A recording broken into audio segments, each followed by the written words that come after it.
చాలు.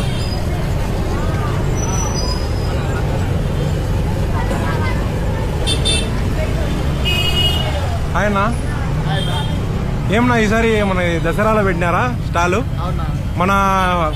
మనది రెస్టారెంట్ ఎక్కడన్నా అడ్రస్ చెప్పు కొద్దిగా మన ఫాలోవర్స్. ఓకే. రెగ్యులర్ గా మన దగ్గర ఏమేమి ఐటమ్స్ దొరుకుతాయి? ఫాస్ట్ ఫుడ్స్ అన్ని. ఓకే. సో వెజ్ ఐటమ్స్ కి ఫేమస్ హాట్ స్పాట్ అంటే హోమస్పేట్ లో. ఇప్పుడు ప్రెసెంట్ ఏముంది? ప్రెసెంట్ వెజ్ మంచూరియా అండ్ రుమాల్ రోటీ దొరుకుతాను. ఒకసారి చూపి అన్న.